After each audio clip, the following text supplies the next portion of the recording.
Well, good afternoon, everybody, and welcome to the Tuesday, May 28, 2019 session in our series on entrepreneurship in Asian high-tech industries.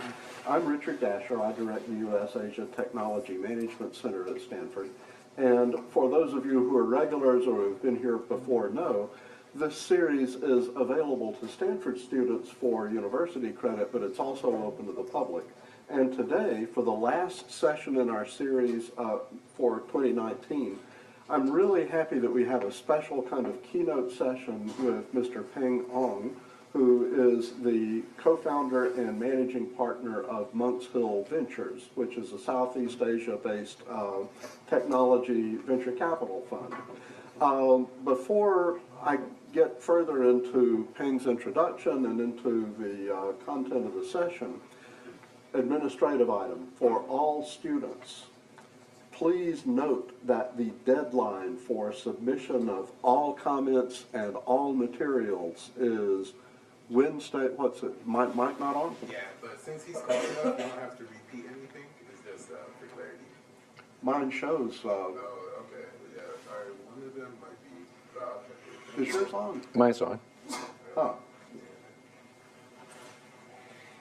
Okay, anyway, the deadline for submission of all materials is Wednesday, June 12 by 6:30 in the evening. That's the end of the scheduled exam time for the course.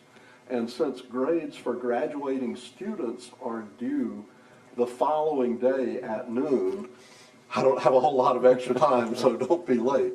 If you're not graduating and you think you might need extra time to finish up the materials, the activities for the course, let me know and I can give you an incomplete. But you're really supposed to let me know by the last day of class.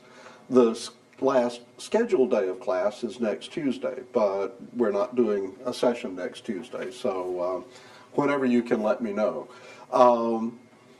As I mentioned, I'm very happy that Peng can be with us today, and this session is really a special session that's done in cooperation with GSR Ventures. For those of you who are here and can stay around after the end of the session, we have a more upscale version of our refreshments after the seminar is over, and thanks to Monks Hill for that. Also thanks to Monks Hill for co-marketing, and everybody thanks for signing up and you know, putting a name tag on so that we can all talk to each other afterward. So to talk about Southeast Asia, I really couldn't find anyone more appropriate than Peng.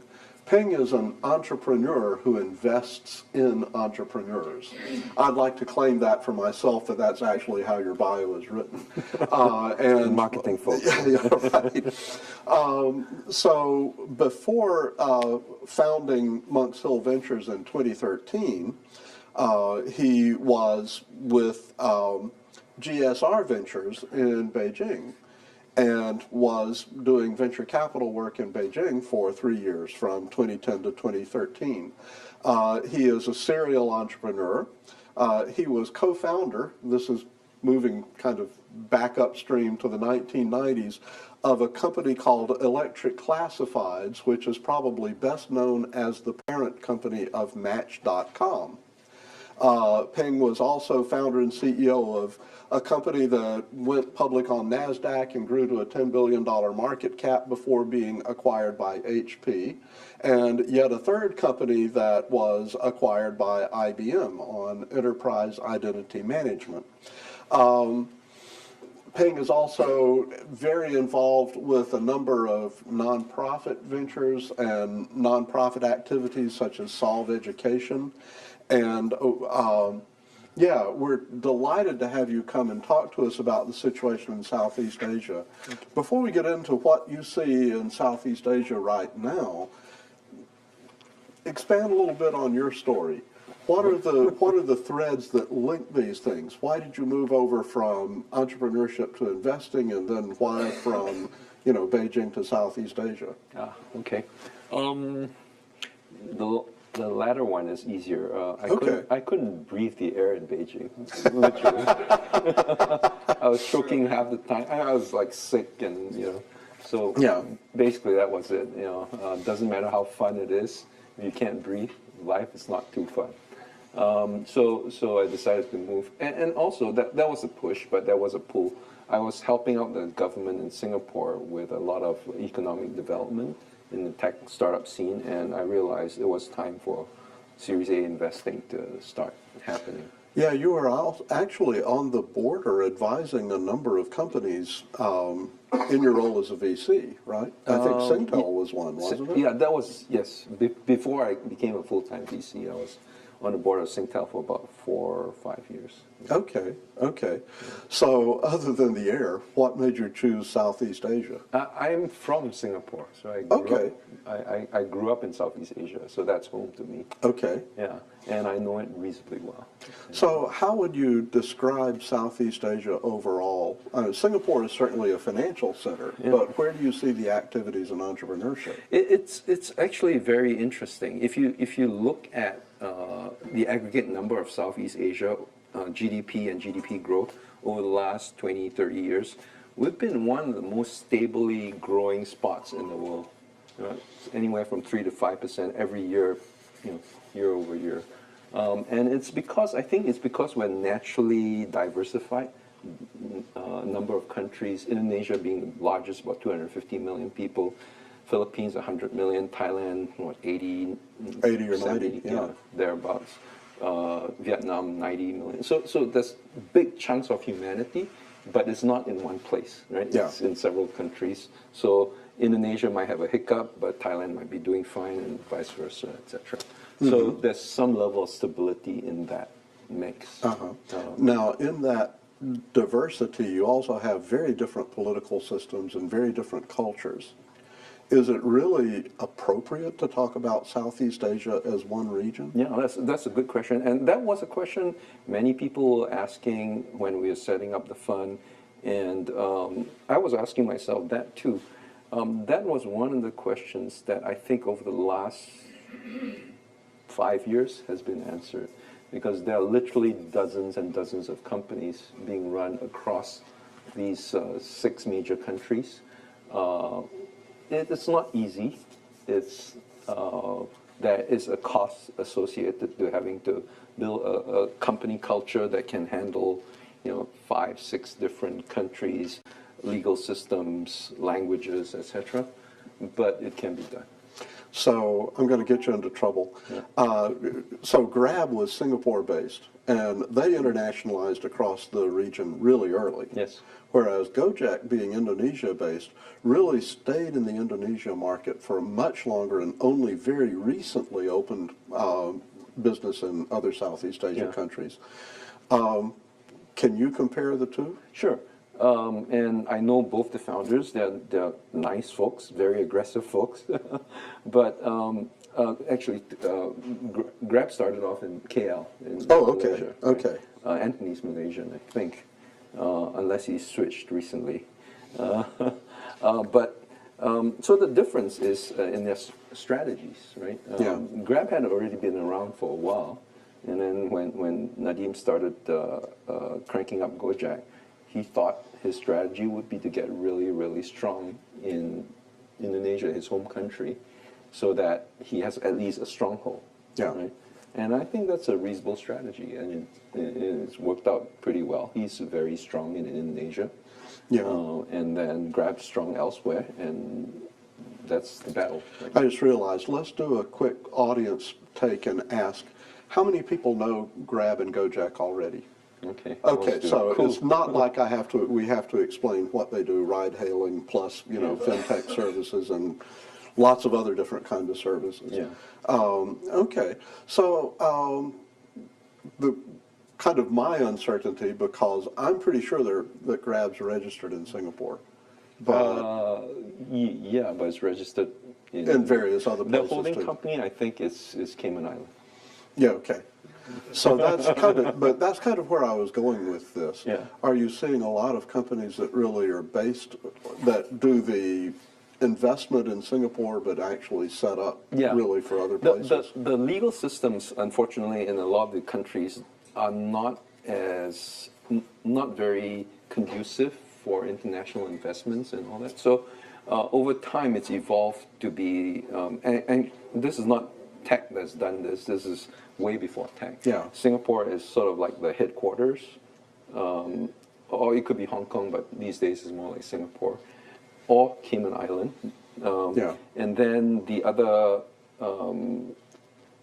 countries are subsidiaries of the holding company. Yeah. But that doesn't tell you where the business is. Right.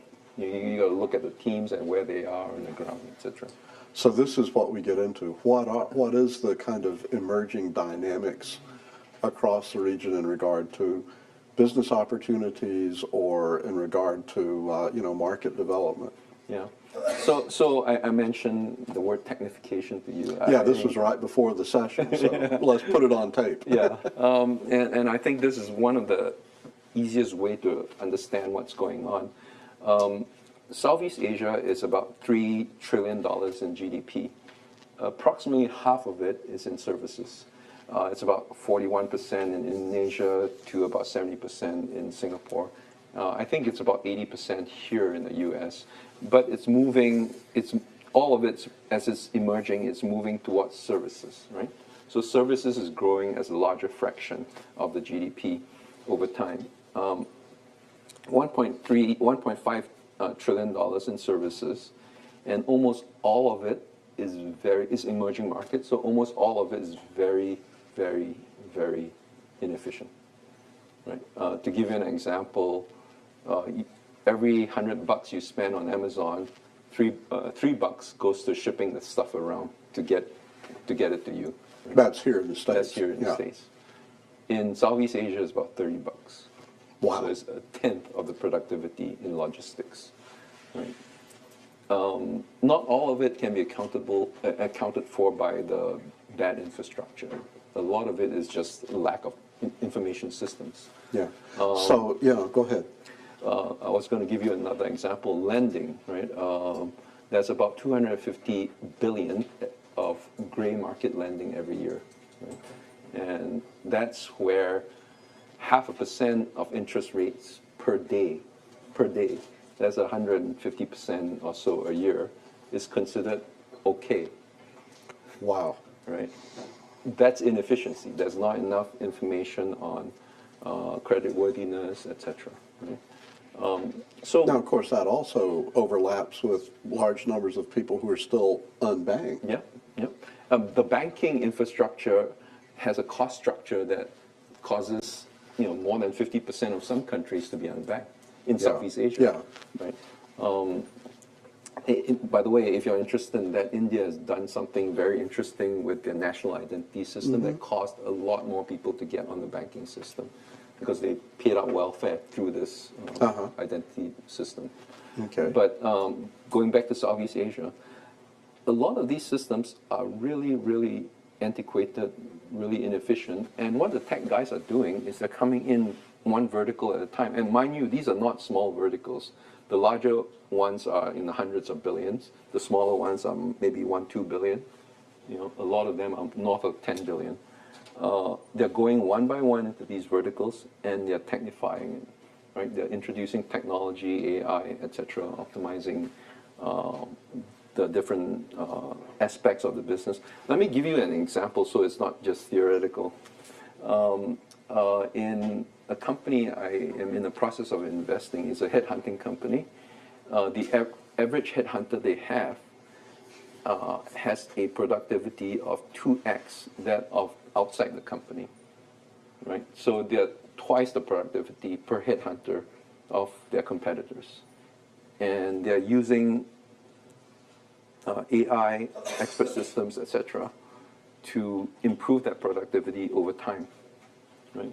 So just to get even more in the details, if I gave you my headhunter a database of let's say 10,000 engineers, and your client wants 2 engineers to be based off of Jakarta, right?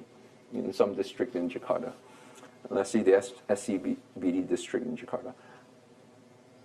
Manually, if you were to try to find these two candidates for the client, it's going to be really hard, right?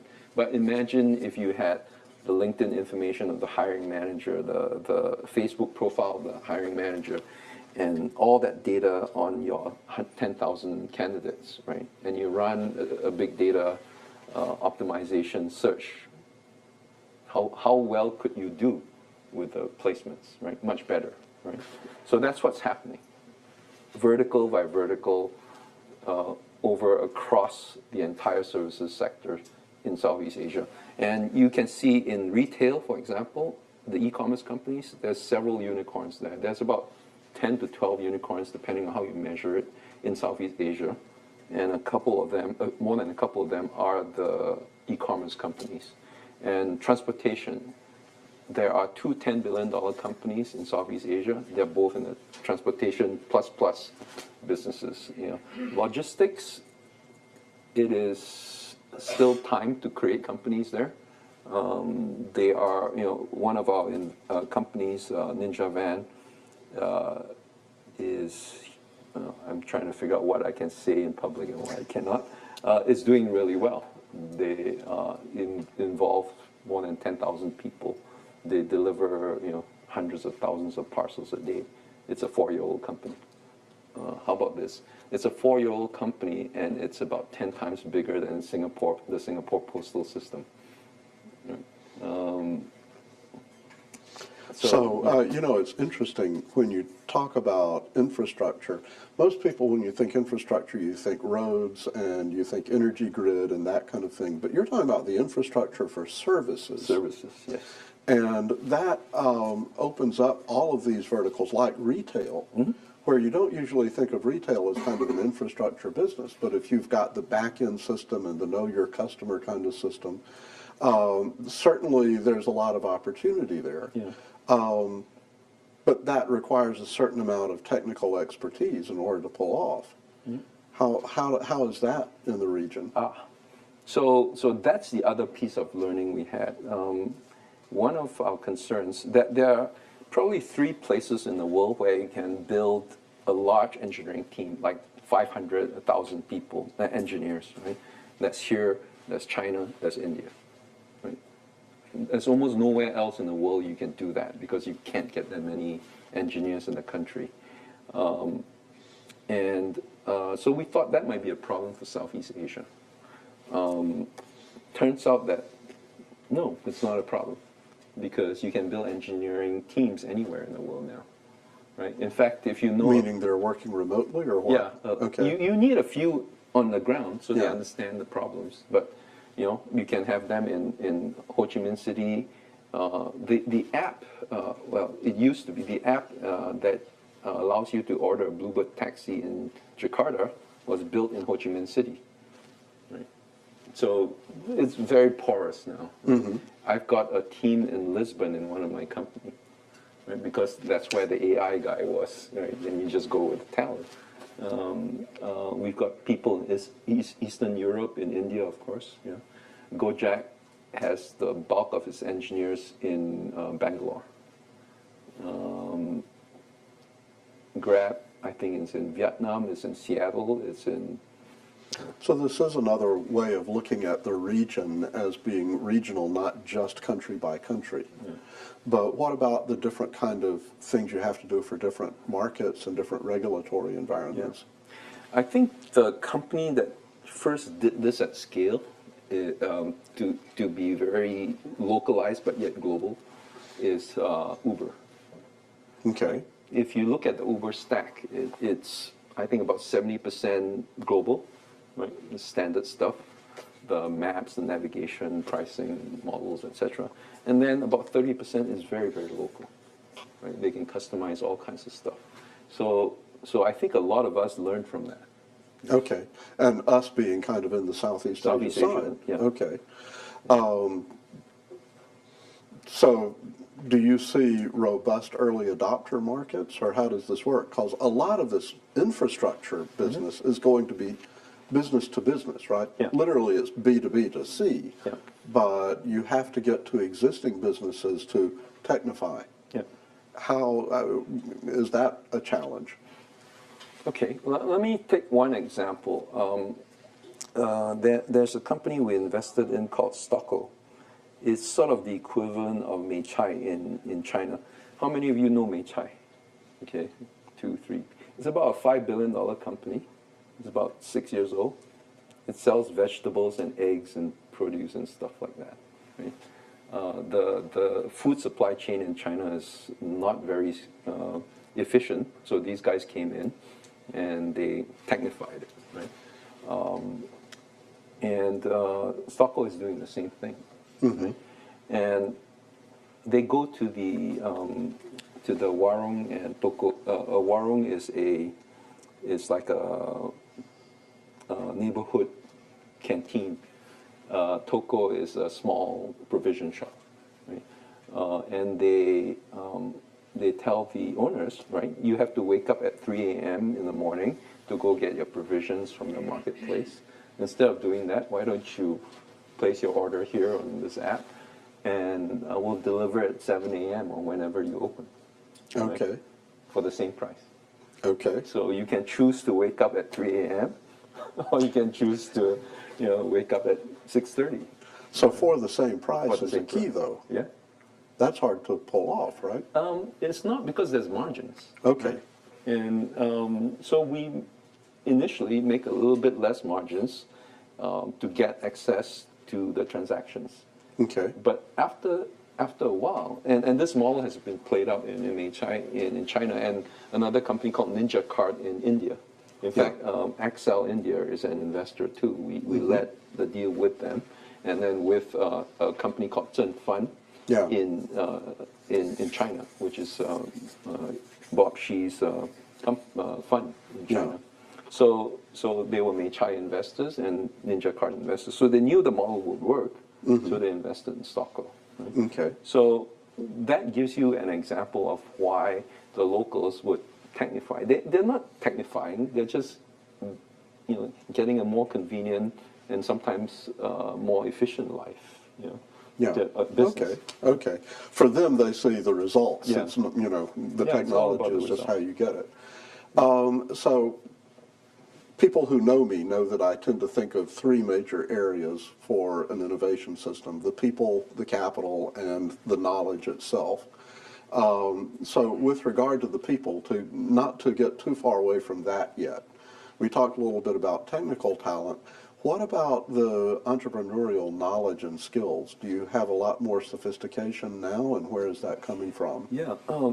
So the nice thing about Southeast Asia is that throughout our history, we've been used to a lot of different people from all around the world building parts of us. In Singapore, a lot of the buildings and roads in Singapore were built by the Japanese and the Koreans and now the Chinese, right? And that's true across Southeast Asia, right? And manufacturing came from other places. There are approximately in Singapore more than 10,000 MNCs headquartered there. Okay. Right. Yeah. That's a lot of different people from different parts of the world. So we're used to that, and as a result, it's a comfortable place for a lot of people from all over the place. A few years ago, when people asked me, where are the entrepreneurs coming from in Southeast Asia, I was sort of half joking, Europe. There were lots of Europeans coming over, and partly because Europe's not been doing that well. Yeah. Partly because there's lots of opportunities, and it's reasonably comfortable to come from Europe and do business in Southeast Asia. Okay. This really is a trend then. We have an advantage over, let's say, China, right, where almost anyone can go to Southeast Asia, and if you're willing to work hard enough to build the relationships and to do cross-border teams and all that, you can build a company. Okay. So Okay. I don't know if, I guess it's a trend, but it's the nature of Southeast Asia. So in terms of the quality of the business ideas then, are you seeing more sophisticated ideas, or is it still kind of basic things that are similar to ideas that might have already occurred in other parts of the world? It started off very, very raw. Right? Okay. So this is like China. 5 years ago was like China 20 years ago. Yeah. Very raw. Uh-huh. There were a few entrepreneurs who, came went back from here, so they knew what they were doing, but they didn't quite understand the local markets as well. So it was hard. And then there are lots of companies that set up going after really small markets and go, I need VC financing. Yeah. It doesn't work that way, right? Yeah. And so lots of learnings. It's gotten really better the last 2 years, I would say. I think partly because the international population, experienced international population of tech executives have gone up significantly. The unicorns have brought people in, but other folks understanding what's going on in Southeast Asia have gone there, both returnees and people from elsewhere. We've been doing this coming here, talk about this for about 4 years now. Right? Yeah. So I think some folks through this kind of connections have gone back. A lot of the CEOs of the bigger companies have been recruiting out here. Yeah. So people understand now a little bit better about the value creation that's happening back there. So just as a real brief note, Monks Hill sponsors quarterly programs called SCA Connect. And we've been fortunate, we've been honored to cooperate in several of these and had some of the portfolio companies and some other companies from Southeast Asia featured. And they've been really interesting evening programs. So in the kind of things that encourage entrepreneurship, there's definitely an uptick in venture capital. What about at the very early stage, companies first getting started before they're ready for a venture capitalist? I think when Grab and Gojek started hitting the headlines, and then Tokopedia, Bukalapak, and all those guys in Indonesia, there's actually a lot of wealth in Southeast Asia. Yeah. It's in the conglomerates, it's in the traditional businesses, manufacturing, extractive industries. A lot of the bigger families took a bunch of cash and just put it into the tech sector. Right? So literally hundreds of millions of dollars went into funding companies with like 2 people, one person. Now you're saying family offices. Family office. Okay. And this is a lot of the people who did kind of old style company development do have these more or less family controlled companies where the family has a lot of wealth. Yeah. And they do have kids that have come here. Yeah. They know what tech is like. Yeah. So they're taking that money and then investing it into startups. So that paved the way for that Cambrian explosion of really early stage startups. Okay. That's where, after that, we stepped in, the Series A guys coming in. Okay. So what about the incubator situation there? Do you see a rise in incubators and accelerators? Yeah, there's all kinds of ways. I'm not necessarily a big fan of incubators creating startups, but there's been a rise of all kinds of venture builders, incubators, accelerators. I don't even know the difference between some of this stuff, but lots of ways to get companies going. And my personal belief is an entrepreneur with high conviction starting a company is the way you start companies. Whether it's an accelerator or what have you, it doesn't really matter, so long as that person is passionate about creating a company. Yeah, so the capital thing really does come back to the people. Yeah, it does. I'm curious, so I think it was about $12.5 billion in VC invested in Southeast Asia last year, of which maybe 5 went into Indonesia, either directly or indirectly. Are you seeing that as keeping up with the demand? Because it really is a sharp rise. Yeah. This might sound strange, but I think some of it's going to the wrong place. Right? Okay. There is a lot of global risk capital, and you see it in Uber, etc. That even in DT, which we were Series A investors, not Monks Hill, but GSR, there's a lot of risk capital that seems to be okay with being put into from my point of view, very high risk, high valuation situations. And Southeast Asia hasn't escaped that. So we've got a bunch of companies at the high end that have raised a lot of money at very high valuations. And then the smaller ones actually a very good deal. Yeah. So for the Series A guys, that's great. Yeah. Okay. We will take the risk at the lower level, and suddenly we got really high valuations on top.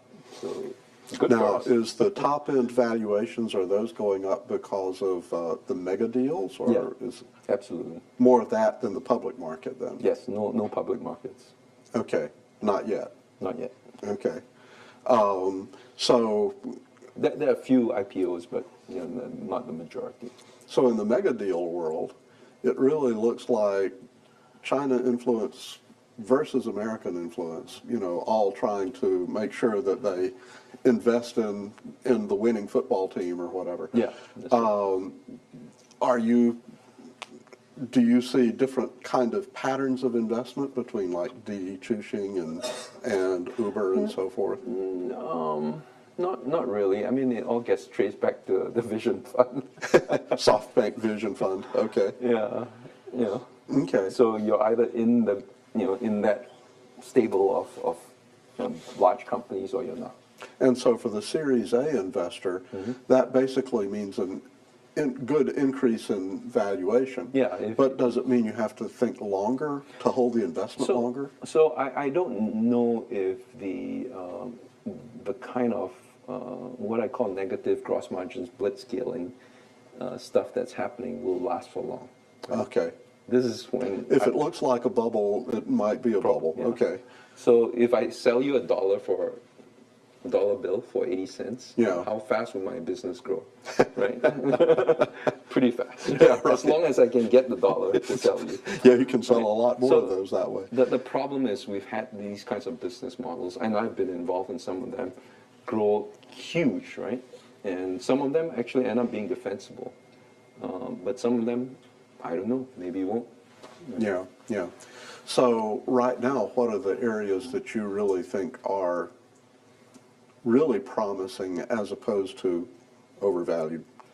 Well, the good news for the smaller guys is hopefully at some point we become overvalued.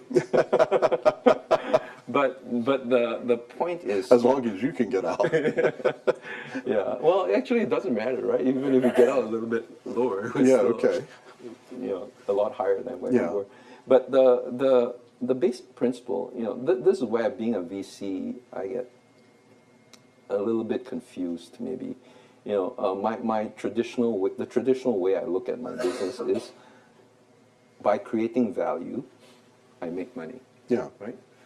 These days, you can just, by having money, I can make more money, right? Just by pumping it up, right? So what do? So Monk Hill has just decided we're just going to focus on creating value, right? If you're technifying, if your company is 2 times, 3 times, 4 times the productivity of the industry, it doesn't matter if there's a recession, you're still going to make money. Right? That's a very good point. So we focus on doing that. So up or down, long term will be okay. So I guess if we look at your portfolio, then we see companies in areas that you think are like that. Yeah. They're increasing the efficiency. You had mentioned this headhunting firm, Yeah. right? Are there other kind of areas in the portfolio you would the call our vegetable attention seller. to? The vegetable seller. We have a healthcare services company that connects you Okay. with all kinds of healthcare services. We have a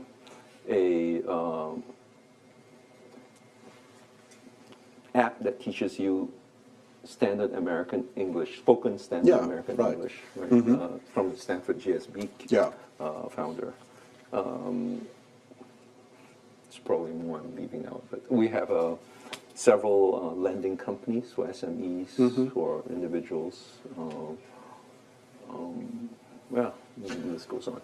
So kind of to end the formal part of this, I sort of want to go on and ask you, what are the sort of ways in which Silicon Valley now is participating in Southeast Asia, or vice versa, and also what kind of recommendations you would have. But right now, you know, there are several venture capital firms that are based here, and there are also several companies that are interested in expanding from here. But do you see a real uptick in the kind of cross-border activity already? Or is it still waiting to happen? Yeah, it's still waiting to happen, I think. The only Silicon Valley company that's really present in Southeast Asia is Sequoia. Sequoia India, actually, for that matter. So the rest of them, I don't think have done any deals in Southeast Asia. Okay. There are probably 3 Chinese VCs that have opened up shop in Singapore. Just so by and large, Southeast Asia is still handled by Southeast Asian VCs. So that's on the investment side. But what about, you know, companies like AWS or you know? So if you look at the rise in revenues in AWS, it's you know, it keeps going up, right? And one of the drivers is startups. Right. And startups are small, but within 4 years they are, you know, 1,000 times larger, some of them. So AWS is actually a partner of ours. Oh, okay. They sponsor a lot of startup activities because they know this is their future mega customers. Yeah. And it's already true today, right, with some of the companies. Okay. So AWS for sure. I think Google has announced they're going to go local for the data, what do you call it? Where the data has to be in the country.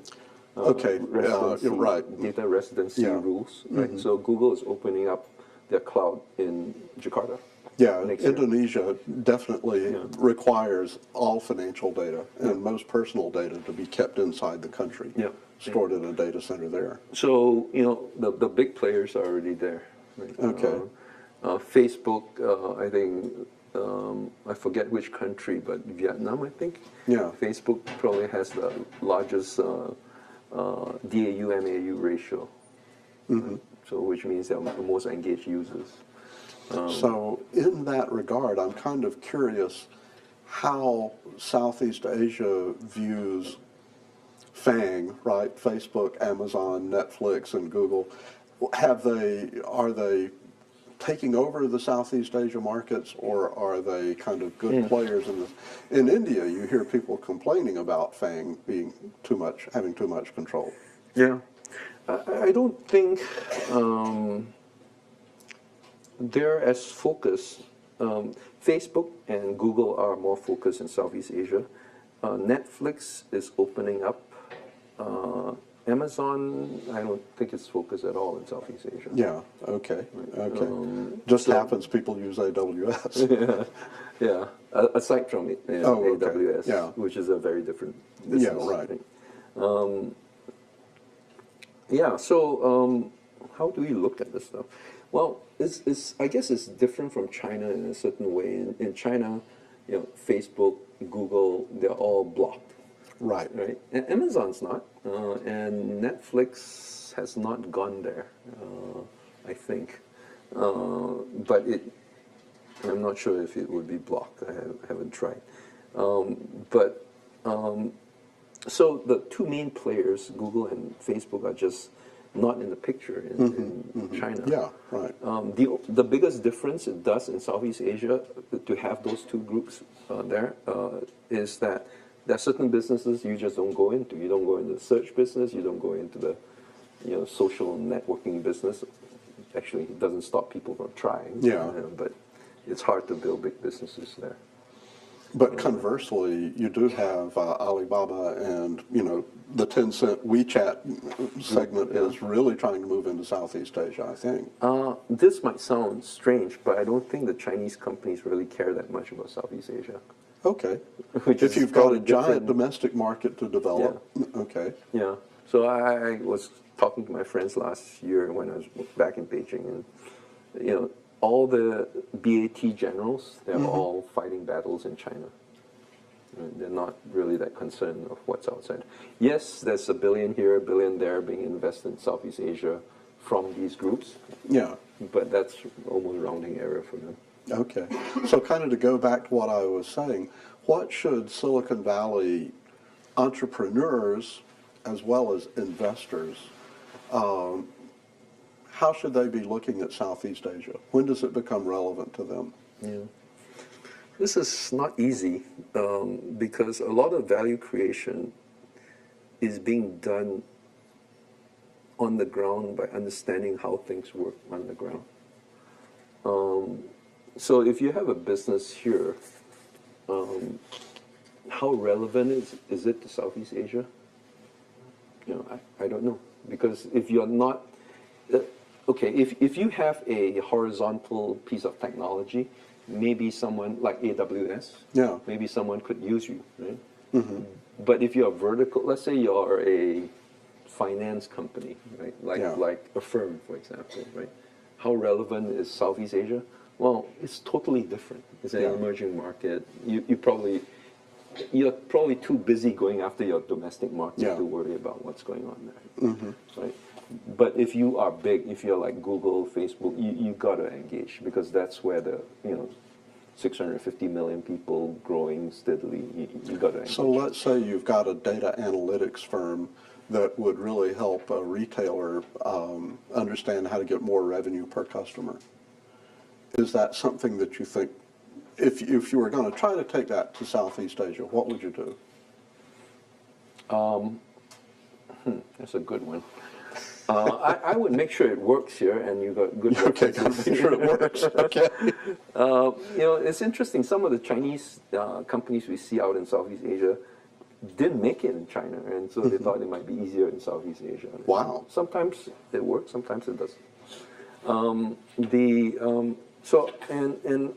The good news is the retail companies are big enough. They're in the billions of dollars of valuation, hundreds of millions in revenue, that they will pay for these things if it helps them improve their margins. So you can have these conversations with these companies. Okay. Are there any kind of external factors like political instability or concern about American policy that are affecting the markets there? Political instability. We just had a riot in Jakarta.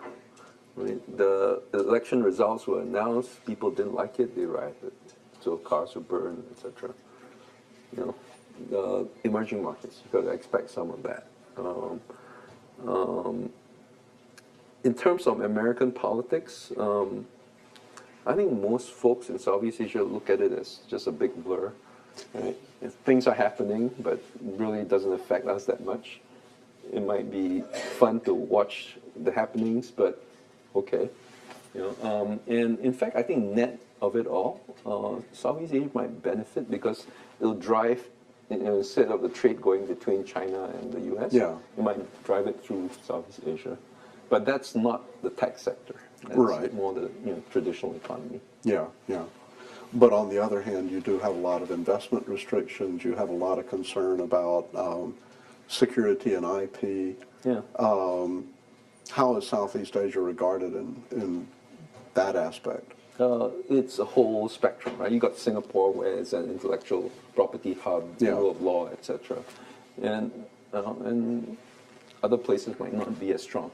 But if you look at the types of businesses who are building there, they're not tech companies per se.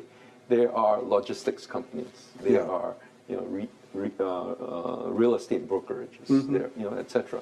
So the IP itself is not that important.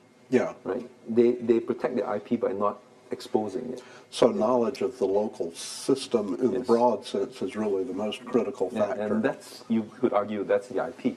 Yeah. Right? Yeah. Okay. It is a kind of IP. Yeah. Operate in Jakarta, Bangkok, etc. Okay. Right. So what we think of as intellectual property is very different over there. Yeah. Okay. I think now is a good point to open the floor to questions from the audience. Rajesh, you first. I saw your hand first. So you said IP is not that important, so that leads me to me, what's the barrier to entry other than business relationships?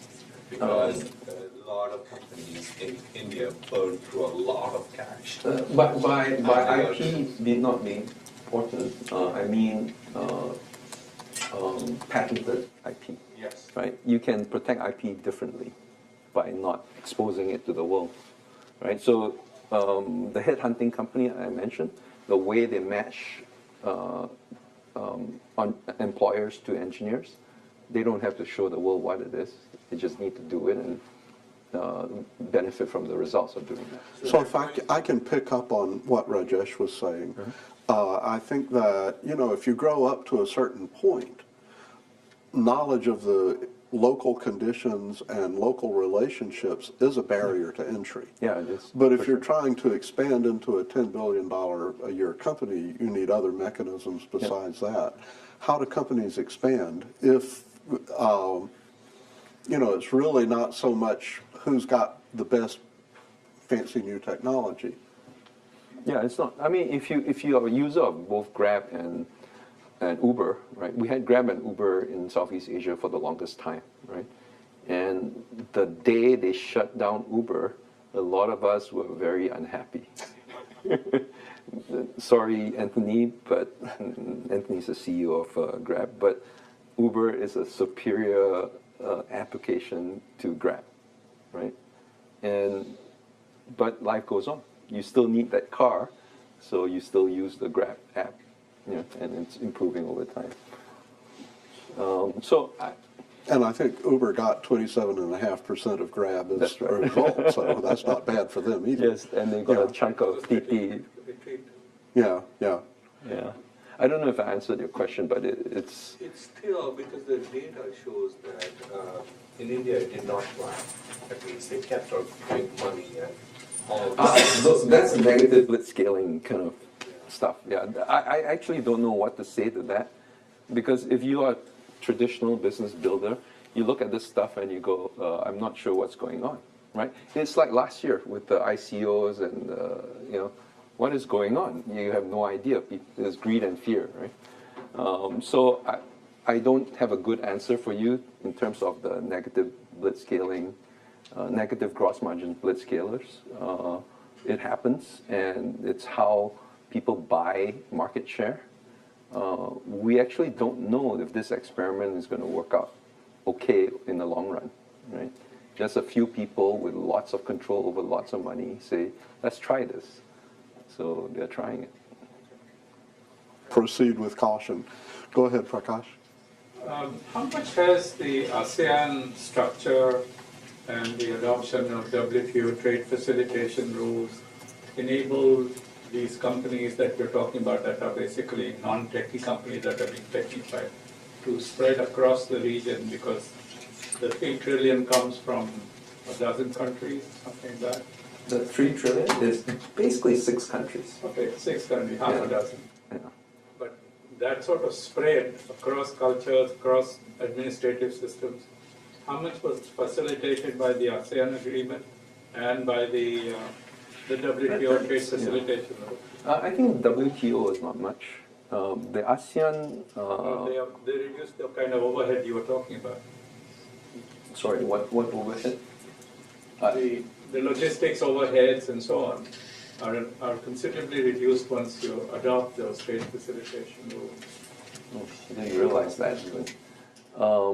Because actually there's not, the value is not created a lot by things going across boundaries. It's within the countries, within the cities. Both source and destination. As an observer, I'd point out that the role of government is not very visible. Yeah.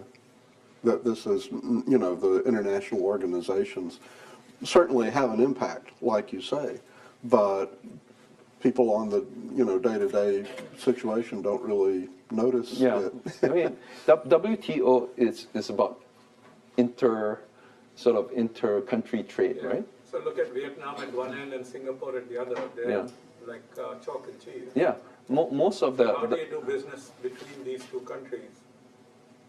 No, but the value creation is not trading.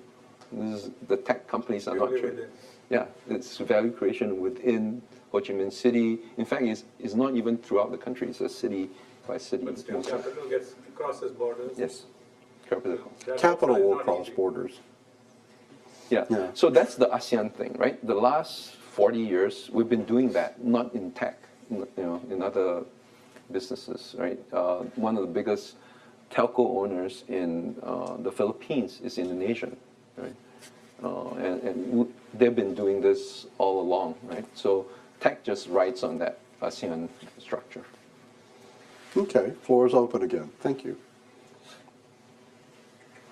Piggybacking on that gentleman's question, so Southeast Asia is a very heterogeneous market, and you have different administration systems, different cultures. For people who want to start a business in Southeast Asia, what kind of advice you would give for them to, expand their business from one country to another in Southeast Asia? One, I was going to say technique, but I don't think it was a very conscious effort, is a lot of the entrepreneurs over there studied here, right? Some at Stanford, but other schools here. And they made friends. For some reason, ASEAN kids do hang out together here. So they would know an Indonesian, they would know a Malaysian, they'll know a Filipino. And when they go back, and they just call up their friends and go, hey, you want to do this startup with me? And that's how it happens a lot of times. Sometimes it's not like close friends. Sometimes it's just schoolmates, etc., or ex-McKinsey folks, But it happens like that, right? So my advice, if you want to go do a startup there, know a lot of people from different countries. Your own network. Yeah, network, build your network. But that's not any different from doing a startup here, right? And that's actually a good characteristic of here. You can know people from a lot of different countries Yes. here. Yeah. Other questions? Thank you. Other questions? I have a question in terms of the industry. Do you know that in terms of the fintech, which is one of the focus, I guess you are focusing on. So in Southeast Asia, many of the countries, they have very popular about the P2P and the payment for many years. So what do you think will be the next possible opportunities for the fintech entrepreneurs in that area? Say again? What's the next opportunity for fintech entrepreneurs in the Southeast Asia region? So lending is big, right? I'm not sure if you said lending is one of these areas, but lending is big, but there are other areas too. I would be a little bit more careful about insurance because at 4,000 GDP per capita, not a lot of people pay attention to insurance, right? But as it grows, then it gets interesting. It's like China, right? At 8,000, 9,000, insurance is more normal, right? A lot of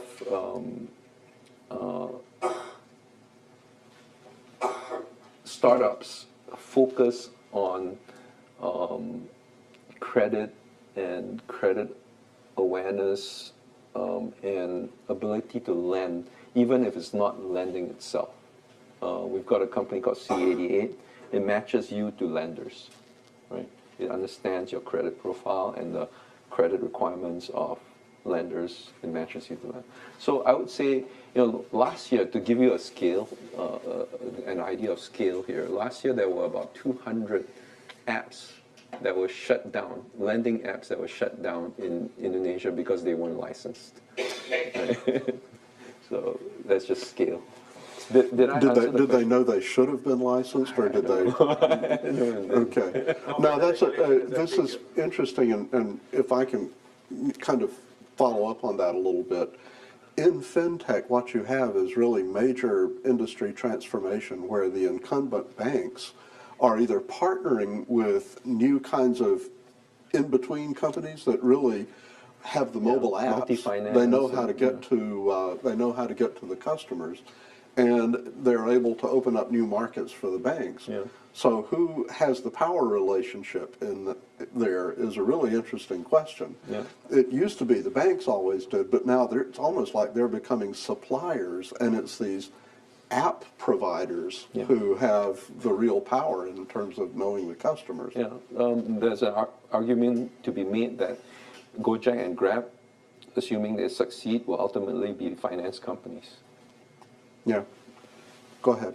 On that lending example, to what extent are there commonalities in the, say, the environment for those applications to develop and flourish relative to the United States, where Yeah. you've seen a very robust development Yeah. with Cabbage and Lending Club and Affirm and all those kinds Yeah. of things? I think Affirm and some of the others are slightly different, but in Southeast Asia, I had a company from the Valley going, hey, I would like to come out there and see if we can do some lending. Can you tell me about the credit agencies or the credit score agencies, right? There are none. So how do you know if someone's credit worthy? You got to go figure it out, right? So that's the hard part. But this is a big data problem. This is a problem that tech can solve, right? And that's what we're doing, in part. Go ahead. What do you see going on with blockchain technologies? Not Blockchain. not as much these days. I think even if folks use blockchain, they don't talk about it as much, right? They just go, yeah, we. Yeah. So does that, okay. Yeah, fine. Next question. Okay. So then you would say that a great company to invest in would be like an Amazon, in Southeast Asia? Like, And by Amazon, you're thinking about AWS? e-commerce, Oh, e-commerce. retail? yeah, e-commerce retail and like There are already multiple multi-billion-dollar e-commerce companies in Southeast Asia, right? So I would not invest in e-commerce in Southeast Asia at this point. So in terms of finding unicorns to invest in startups, what's your approach? Are you talking about investing in companies that are worth $1 billion and more, or are you talking about that will be worth $1 billion and more? A seed fund. A seed fund. Okay, what will you? What's your approach on a strategy that you implement? Okay, so we're Series A, but it's similar to seed.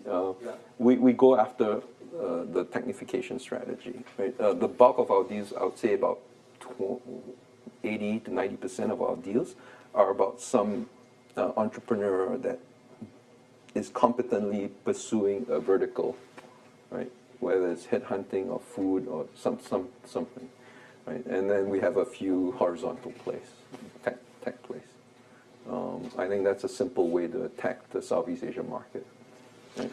And I also, I really liked what you said earlier about creating value, right? You look for a company where your infusion of capital can help create value and not just, as a passive, almost speculation activity. Yeah.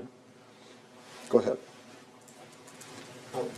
So But, just a yeah. question. So there are so many verticals in so many countries, and you have limited, like you only can, fund so many. Like how do you prioritize? What are you looking into? Actually, this is a very similar problem to when I was in China.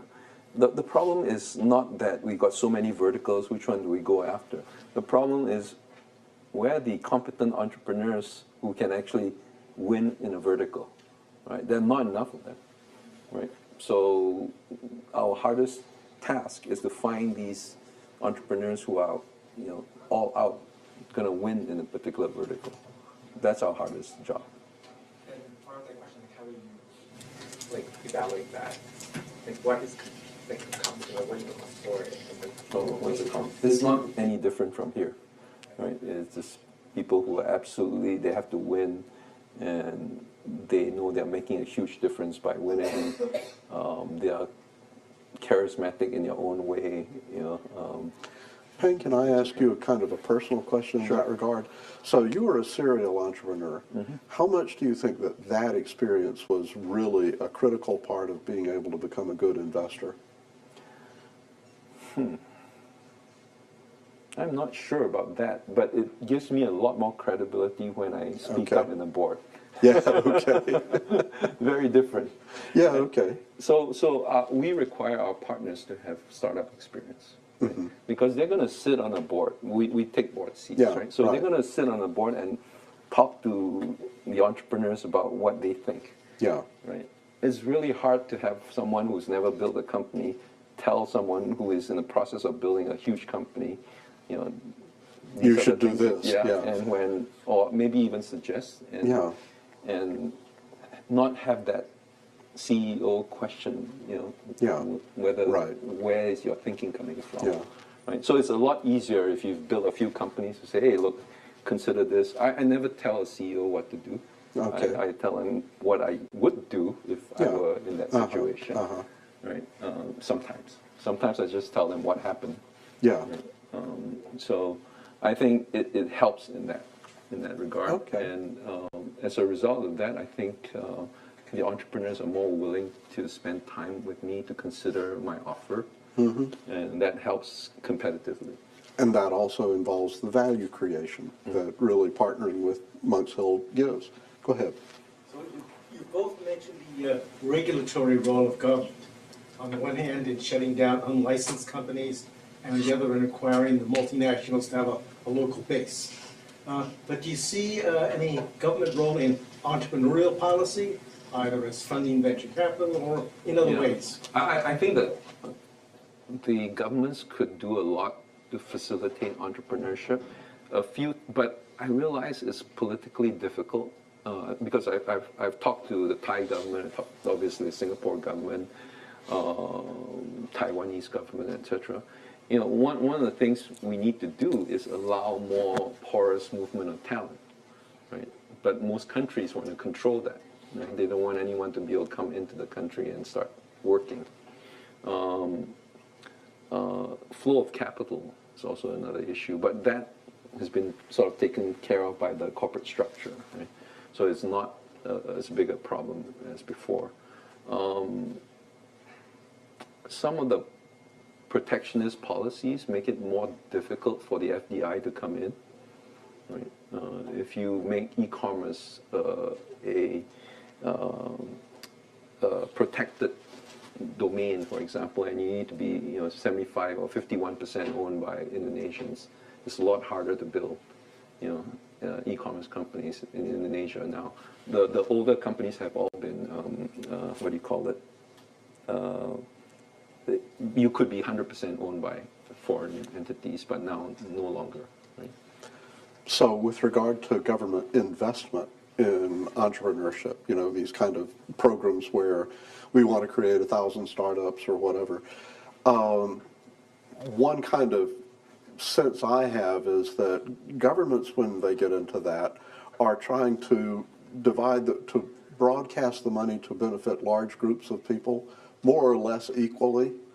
And that's exactly the wrong attitude to use if you're trying to invest in successful startups, where you really want to find the winners in a particular vertical. Yeah. Well, let's take it up a notch. So in China, it's a big issue of the large state-owned firms being so closely connected to the government. Do you see any movements along these lines in the various Southeast Asia countries? Are they trying to follow similar strategies? I don't see anything remotely intentional about how to work with state-owned companies to help entrepreneurship. And frankly, it doesn't matter. Go ahead. So in terms of global competitors, for example, when Flipkart was launched, it was somewhat of a copy of Amazon, and Swiggy was launched in India, it was a copy of Uber Eats, and so on and so forth. Do you see companies like that emerging now in Southeast Asia again, or what is your approach? Do you still invest in those kind of companies? The source of the copies are actually closer to China than the US now, right? Like GoFood was Ele.me, LME, right? As opposed to Deliveroo, right? So I think we look to China more for models. Simply because the economic situation is very similar. China went from the last 10 years, 15 years, about 4,000 GDP to about 8,000, 9,000 GDP. Right? We're at 4,000 in Southeast Asia. So the models make a lot more sense. And the only problem is the language barrier. You know, not as many people understand what's going on in China. Okay, other questions? Second question. So I saw you are on the board of YY. So I just stopped. I dropped out last year. Oh yeah. So what do you think? What the social media and the short video stuffs, are those things will be very popular in South Asia, and are those Bigo Life is affiliated with YY. Was spun out of YY, right? And it's, I think, spinning back in. For those of us who may not know Big O Life, how would you explain what they're doing real quick? Oh man, that's hard. People are watching other people do things. Okay. And they spend millions of dollars in activities around that, right? And this is huge in China. You have a sense of it here with, what's the app now? Toutiao's US. TikTok. TikTok, right? Who hasn't heard of TikTok? Okay, 3 people haven't heard of TikTok. Let me ask it the other way. Who's heard of TikTok? Okay, there you go. That's what Big O Life is. You know, you watch other people do things, and Big O Life is live, so you actually see them live doing stuff. The technology is incredible, right? I come from a Chinese fund. Our fund invests in the Music League and the Android. Yeah. So which fund is that? So we have a competitor that whether those social media's opportunities are still good opportunities for Southeast Asia entrepreneurs. So many of the Chinese funds, they think that the social medias are already, you know, maybe past their time, you know. Yeah. So many of them still think that the growth and the AUM something will be very big. So what do you think?